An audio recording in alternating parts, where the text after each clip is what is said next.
Hey Garden Colored friends, if you're doing exhibits on Friday, you've got a fun one, Freestyle Ikebana. I am going to go over the characteristics and a few mechanics that's going to help you with it and show you a few containers so you can have a few ideas, a little bit about plant material that's probably available in your garden or maybe a friend's garden, so you don't have to worry about buying flowers. And this is one, this time you can do all greens too, so you don't have to use any flowers if you don't want to. As you know, Ikebana is Japanese flower arranging, that's what that means. But with Freestyle, it has evolved, and it continues to evolve, but for our purposes, we're going to follow a few guidelines following the GCV rules, as we always do when we're exhibiting. The characteristics that we're going to want to follow are that the designs are less contained, they're less ordered than traditional Ikebana. They're going to have an open, dynamic, linear quality to them. We're going to follow the natural lines of the plant material. And they're going to be emphasized as well, and it's going to help us create the shape and the design of what you're creating. Sometimes you can have more than one point of interest, which is kind of fun, but when you're doing that though, you need to remember that simplicity is also key, so you don't want to overdo it. Designs are not two-dimensional. You need to have depth, you need to have movement, and that's true of all Ikebana styles. When you're thinking about your container, you can be non-traditional if you'd like to, but it is an integral part of the design. And the fun thing about your plant material, it can be dried. You can also use some things that are made of paper or plastic, but you do have to have some live plant material. But when you are designing, you need to think about your container and use your plant material wisely as it works with your container. So I am going to show you, oh, one thing I did forget to mention. In other forms of Ikebana, the traditional forms of Ikebana, there is a heavy emphasis placed on a lot of the natural elements, the heaven, earth, man, with, proportions and placings. You do not have to follow that. That is kind of implied in your design. So that's another kind of freeing thing in Freestyle. So with that, let me show you a few things. Typically, or oftentimes, you can use these kenzons that can go in your containers. Sometimes they're contained that you can actually put water in them. Sometimes the container itself has one in it. And there's ones designed that you can place, within a container and put it down. But don't worry if you don't have one, because I'm going to show you ways that you can use your container without having pins or kenzons. So I'm going to move this out of my way. And I'm not going to overly do anything, because listening to me talk is probably not the way you want to spend your time. All right, so, well, let's start with this little guy. This guy, I don't have a kenzon pen that fits him. So let me show you one little trick. Say I was going to use I wanted to use a branch in this. Let's just use this. This is a cherry branch. One thing I could do is I could bend it to fit in there, and he's going to stand up in there for me. But now what about my flowers? here's where I can show you 2 techniques actually. So I've showed you how you can bend. Actually, I can show you 3 techniques. Say I want to use these little snowdrops. Well, I'll wait on that one. Say I want to use, he's way out of proportion, by the way. That's the other thing. You're going to follow all your other design rules, proportion, form, you know, that sort of thing. But for this purpose, I'm going to show you for technique. I have no way of, he's going to flop over and not do what I want him to do. What I can do with him is take a little wire and wrap them around and say I want it to be there.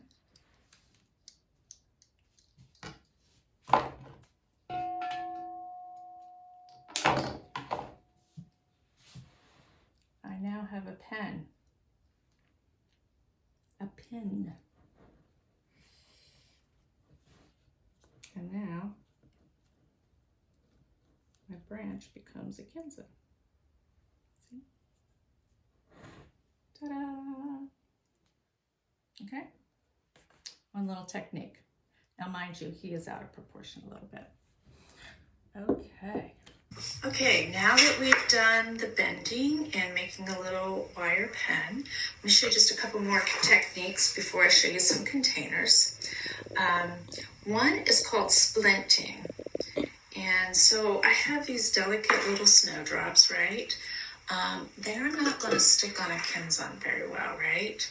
So what one can do is get something nice and thick, like, let's take, I'm going to take my poor little calla lily. I've been cutting and cutting on him. I'm going to take his stem and I'm going to do just exactly what the term is called, splitting. Say I want to have these as a nice little cluster to stand in a. Take it. I'm going to use it just like a splint. Okay. Wrap it around. I'm just going to take a little bit of bind wire. Oops, where'd my bind wire go? Here it is.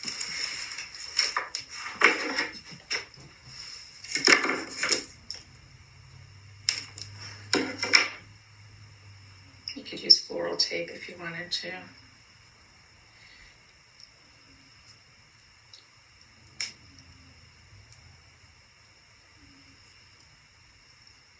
Okay.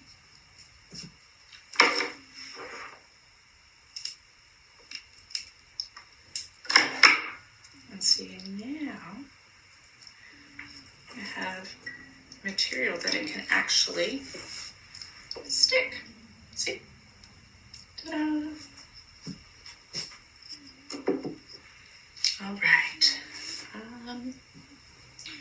Now I just wanted to show you that because you might have, especially if you've got a little container, you might want to use some more delicate flowers, and that's just a really neat way to do it. And even things like hellebores, sometimes their little necks are really thin.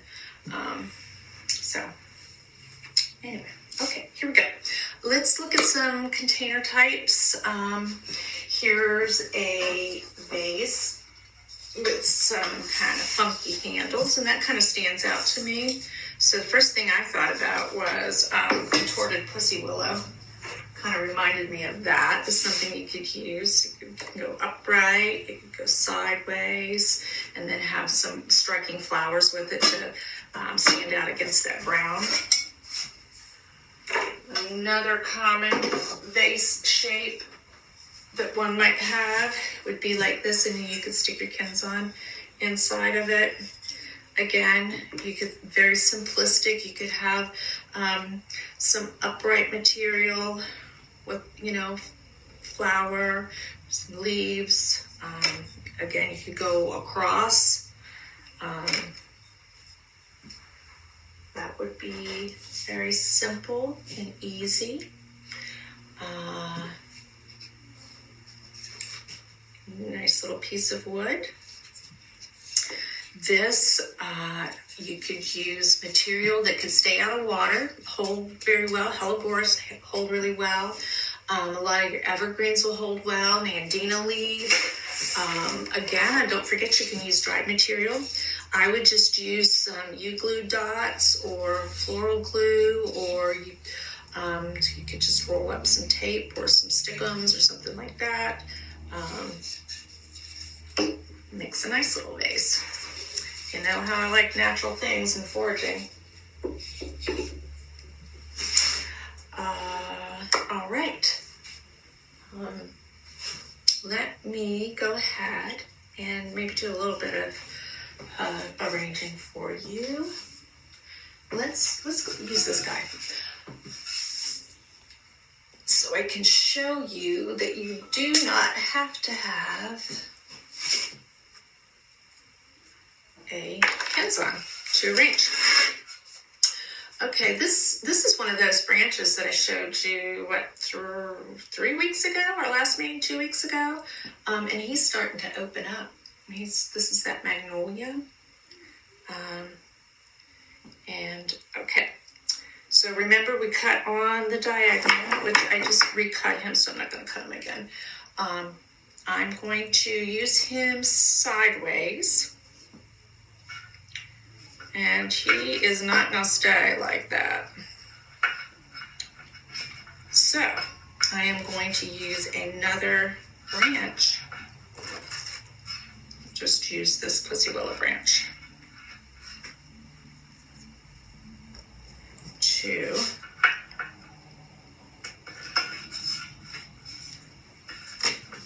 figure out what length I want him.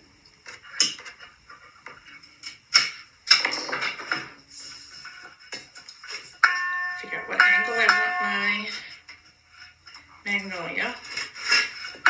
Put it there. Hopefully I won't pop this out and make a seam.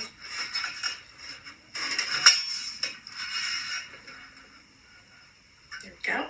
All right. And I like this with this bowl because of the upward shape and the rounding, and I just really like it. I like the shape of this. So now I need a focal flower, and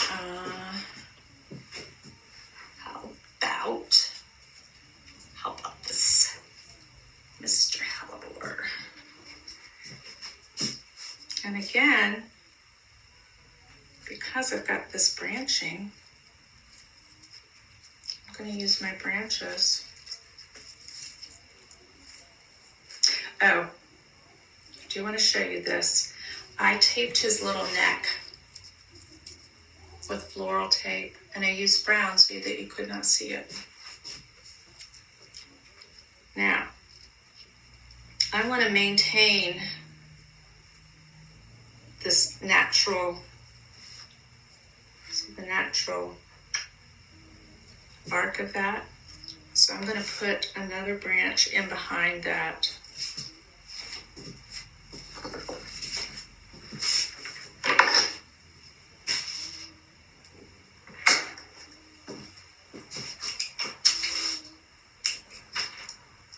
I'm going to go a little thinner and lighter so it's not rough on my hellebores.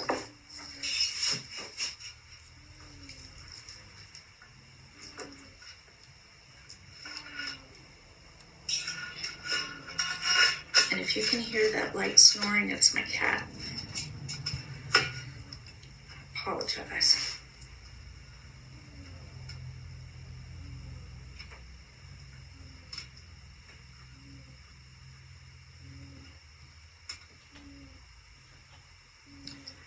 Because my branch is nice and pliable, I can play with the arc of my flower.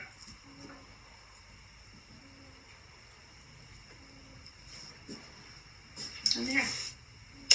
I think I'm happy with that. guys can see that. If I tip it, it's going to fall, but hope you guys can see that. Okay, so that's just one example. Extremely simple.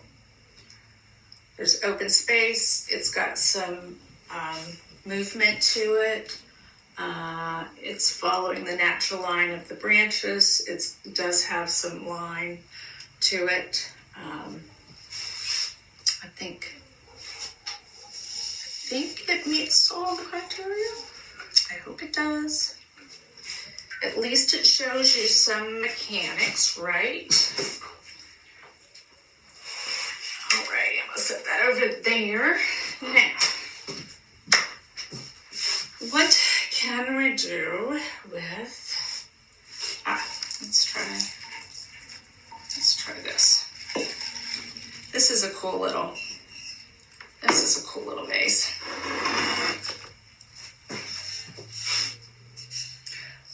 This one you can put a Kensen down in, which I'm going to do. This, again, with the brown, I want to pop a color, I think.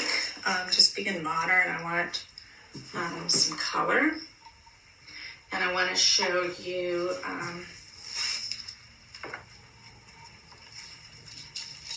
just a more linear. Also, I think I'm going to use this witch hazel, which is blooming so nicely.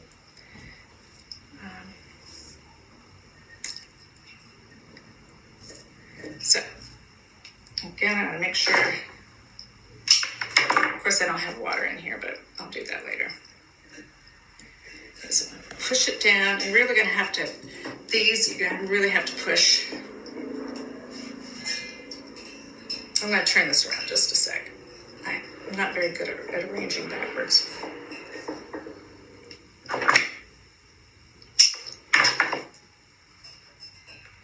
You want to get rid of any extra leaves, extra twigs, whatever, when you're cleaning up your stuff. You don't want that stuff on there. So far, this is what I have. Now, I was trying to think what stuff I had out in the yard that would have some movement. This is hinoki grass. And I've learned now not to prune everything so quickly in the fall and let things be till I know I'm really, really done. So this is hinoki grass, and I usually cut it back. But now I just wait because we have such crazy weather now that sometimes it just holds and lasts for a long time. Now, it is single bladed, so I kind of want it to be together and look like it's coming from one location. So I'm going to kind of bunch it together and stick it in. And I think I want it coming.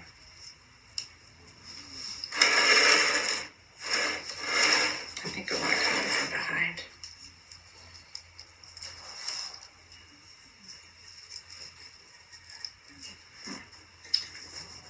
That's not playing nice. When you don't play nice, it just make you play nice. And don't forget, in Freestyle, you can manipulate your plant material as much as you want. Don't let your mechanics show. There we go. Kind of don't want this to be too crazy. Now, to me, it still needs something else. I do have some arum.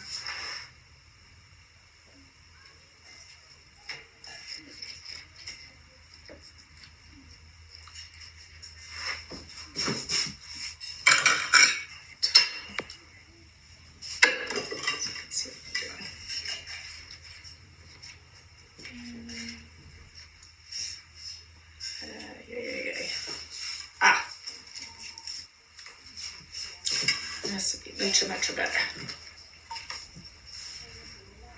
Much, much better. Much better, much better, much better. Plus it gives a little more movement. That arum leaf was too heavy.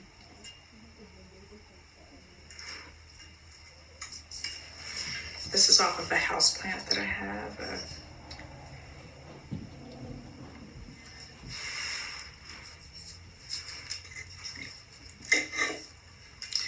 Make sure you, I didn't do this on this, but glue your, with tacky stuff, your Kinsen down in your vessel so it doesn't move around.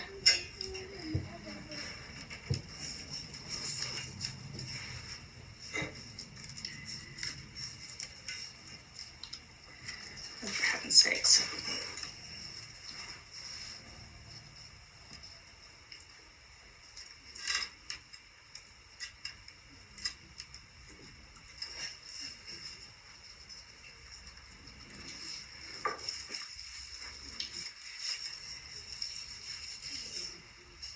And I might even, if we're going to continue to play, I might kind of make this come around a little bit and make this swirl a little bit more and have, I would play with this just a little bit more, but I think you get the idea. I would have that a little bit lower, but I like the movement, I like the play, I like the orange with the brown. But I would play with this a little bit more, make it just a little more finesse on it, but you get the idea, right? Okay. Okay, let me just show you just a couple more things, and then I will let you get at it yourself. I want to just show you a little bit about movement and depth. This is, it's okay, but it's pretty flat. It doesn't have much dimension. It definitely doesn't have much movement to it. Using the exact same materials, I can change this by taking out this very flat linear. Not that it doesn't have a place, but I just want to show you how you can change the feel by doing a little bending and manipulating. I went ahead and did this in the interest of time, but all I did was take the same pussy willow branches, bent and twisted, and you can make any kind of shape you want.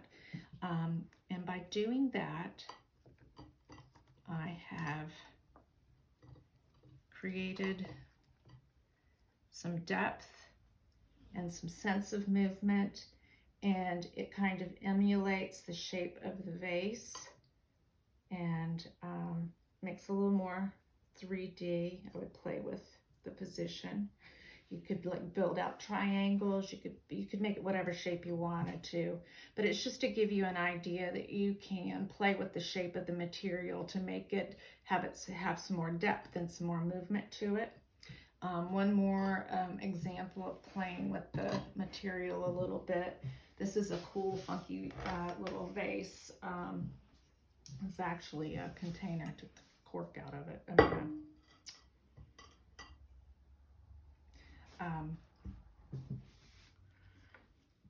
Boy, the hellebore is getting a lot of use today. I can place this in.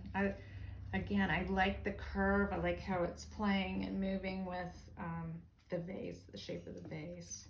Calla lilies do this nice too. They come in all different colors. This is Caria japonica. I don't know if you guys know it. When it blooms in the spring, it looks a lot like forsythia. This particular kind is variegated, and it kind of is a creamy and a blue-green. It's really cool. I like it a lot. But when I saw it out in the yard today, I thought, ooh, that would be fun to play with. I like that it's kind of got a little whip to it. And if I were playing with this, I would want to balance out, like I put heavy here because this is kind of thick and heavy, and I want to match the weight of the vase. But I want to bring the circleness, the roundness. So I'm going to bend these branches, and you can do this with a lot of branches, just kind of work and play with it so it doesn't snap. You can do that with like flowers too, a lot of flowers too, if you want to kind of get them to bend without snapping. Not all flowers, but no, not all. And if I do this, and I think I want it to come at an angle and be out this way. So I'm going to do each one, and I don't want them to be uniform. I want it to have more movement, you know, layers. And I want some of the little tails to poke out. And I would keep going. I think I would keep adding branches, but you get the idea, right? And I would let it slide out to kind of match the weight of the circle here. And again, I'd use my bind wire, wrap it around, slide it in the hole. You see? Again, as I said, I think I would add some more just because this vase is so heavy, and I think I would want some more little tails coming out and over. Does that make sense? I think I touched on most everything I wanted to. If you have any questions at all, give me a call. If you need anything that I mentioned using, let me know. Give me a call.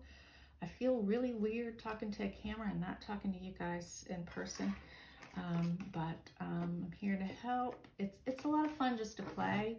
And again, remember, you can do all greens. You don't have to have flowers.